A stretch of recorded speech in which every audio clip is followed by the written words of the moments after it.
हरचौका के इस सीतामढ़िया कालिका माता को सेवा जोहार करते हुए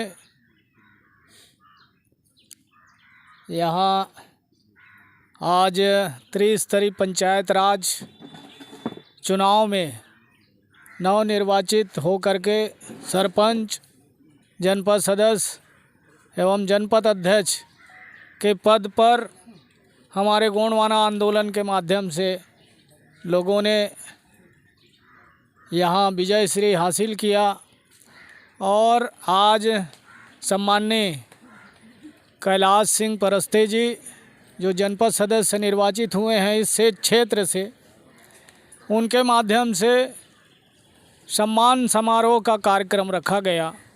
इस सम्मान समारोह में उपस्थित हमारे मध्य प्रदेश के गोंडवाना गणतंत्र पार्टी के प्रदेश संगठन महामंत्री भाई तेज प्रताप उइके जी और यहाँ भाई राजू गुप्ता जी और यहाँ से नवनिर्वाचित हमारे जनपद अध्यक्ष सम्माननीय माया प्रताप परस्ते जी,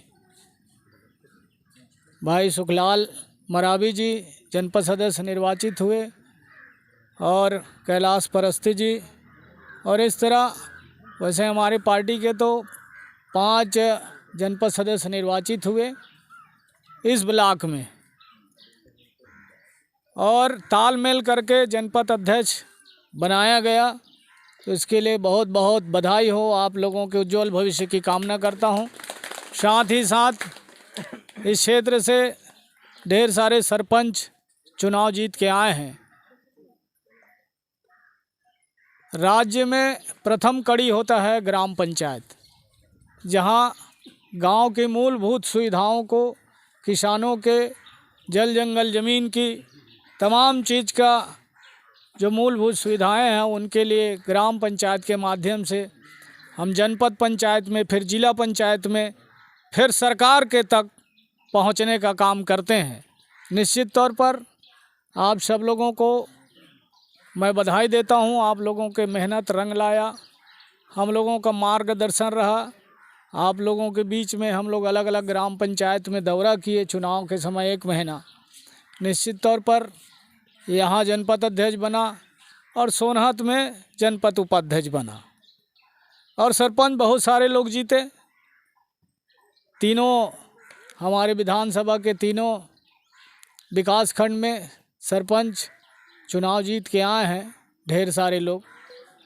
तो साथियों, मैं आप लोगों के साथ हूँ, आप लोग अपने गांव का विकास करें और पूरे यहाँ जो 83 जो पंचायतें हैं उसकी जिम्मेदारी हमारे माया प्रताप परस्ते के ऊपर है। आप सभी के साथ न्याय करेंगे ऐसा मैं कामना करता हूँ। साथ ही साथ आप लोगों का काम जहाँ नहीं होता है तो प्रदेश सरकार जिसका भी हो, प्रदेश सरकार से लड़ के काम लाने का जिम्मेदारी हम लोगों का है।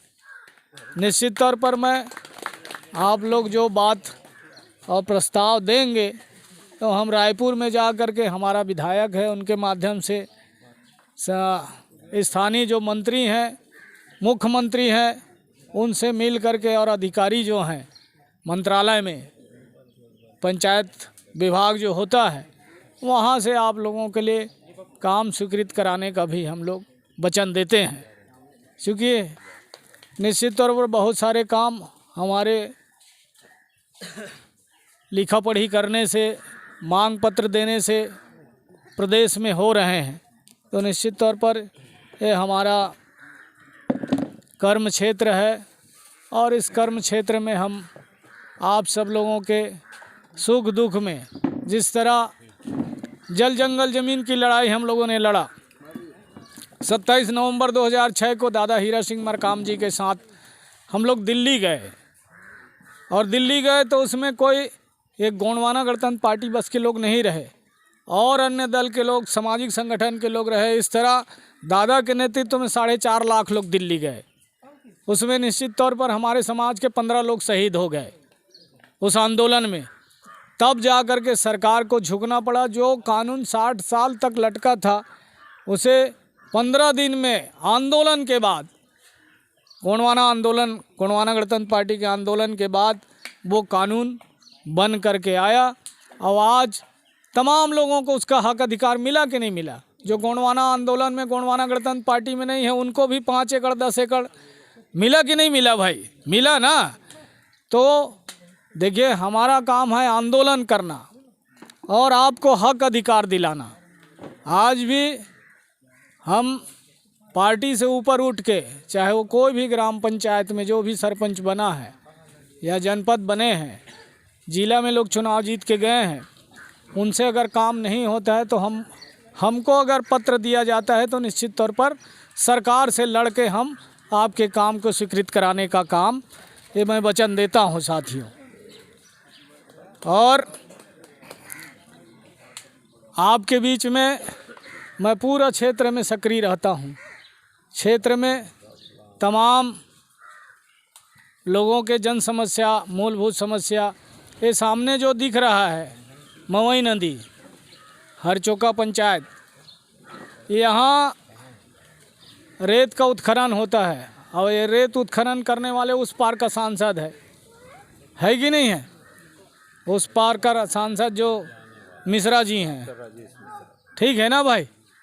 वो लोग यहाँ से लोगों को डरा चमका करके या प्रशासन से मिल करके यहाँ का रेत ले जा रहे हैं। और छत्तीसगढ़ में खनिज अधिनियम में व्यवस्था दिया गया है कि अगर यहाँ से एक ट्रक रेत उठा के ले जाते हैं तो ग्राम पंचायत में डायरेक्ट 3,000 रुपया जमा होगा।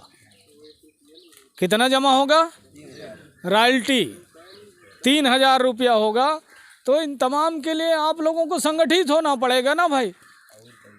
हमारे लोग क्या हैं कि भाई वो सरपंच जाने, वो पंच चुनाव जीता है वो जाने, इस तरह आप लोग धारणा रखते हैं तो लोग इस फूट का लूट में कार्यक्रम को बदल लेते हैं और पूरा खनिज संपदा को यहाँ से लूट के लोग ले जा रहे हैं, वो जबकि गांव का है। सरकार नियम कानून जो बना है पेशा कानून के तहत कि आपको ये रेत खदान से ग्राम पंचायत को डायरेक्ट रॉयल्टी दिया जाएगा और ग्राम सभा जो तय करेगी उसी के माध्यम से जो भी रेत उत्खनन करना चाहता है, ठेकेदार के माध्यम से या फिर किसी को नीलामी के माध्यम से, लेकिन प्रति ट्रक 3,000 रुपया है, ये मुझे मालूम है। ठीक है ना भाई? तो इसके लिए आप लोगों को जो जनपद सदस्य बने हैं, जनपद अध्यक्ष हैं, गांव के सरपंच हैं, इनके माध्यम से जो लड़के हैं यहाँ बेरोज़गार लोग हैं, वो सब लोग गांव में एक कमेटी बना करके सिस्टम को बनाएं ताकि गांव के विकास में यहाँ का जो रेत उत्खनन का पैसा है वो आपके गांव के विकास में वो लग सके। कोई बेरोज़गार है, किसी को शिक्षा पढ़ाई के क्षेत्र में कोई रायपुर में पढ़ना चाहता है गांव का आपके ग्राम पंचायत से, उसके सहयोग के लिए इन तमाम पैसा को खर्चा किया जाता है। साथ ही किसी को इलाज की आवश्यकता है, बीमारी बढ़ गया है, 10 लाख 5 लाख की आवश्यकता हो रही है, तो इन तमाम चीज़ों में यहाँ जो खनिज संपदा से जो रॉयल्टी मिलता है उसके माध्यम से उसको खर्चा किया जाता है। तो मेरा निवेदन यही है कि हम लोग संगठित रहें और संगठित रह के इन तमाम जो आपके पैर के नीचे आपके साथ में जो खनिज संपदा है उसका भी उद्वहन माध्यम से आपको उसका सरोकार यानी आपको उसका रॉयल्टी प्राप्त होना चाहिए। इसके लिए हम लोग संगठित रह के जो भी, जैसे हरचोका में मरावी जी जो सरपंच बने हैं उनके माध्यम से, हमारे कैलाश भाई बने हैं इस क्षेत्र से जनपद सदस्य, और बाकी जो मामला है अध्यक्ष के पास जब जाएगा तब ये संज्ञान में लेंगे।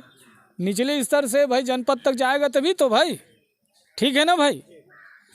तो इस तरह का व्यवस्था है। इस व्यवस्था को सुचारू रूप से संचालित करने के लिए जो आप लोगों को जिम्मेदारी दिया गया है, ग्राम पंचायत में सरपंच का, जनपद क्षेत्र में जनपद सदस्य का और पूरे ब्लॉक का जनपद अध्यक्ष का जो जिम्मेदारी मिला है, इसका निर्वहन आप लोग करें और इस क्षेत्र की जनता के काम को भली भांति से करें, ऐसा मैं आशा और विश्वास करते हुए आपके साथ, आप लोगों के साथ मैं सदैव खड़ा रहूँगा। इन्हीं आशा विश्वास के साथ सभी के चरणों को सेवा जोहार करते हुए मैं अपनी वाणी को विराम देता हूँ और पुनः आप लोगों के उज्जवल भविष्य की कामना करते हुए सबको सेवा जोहार।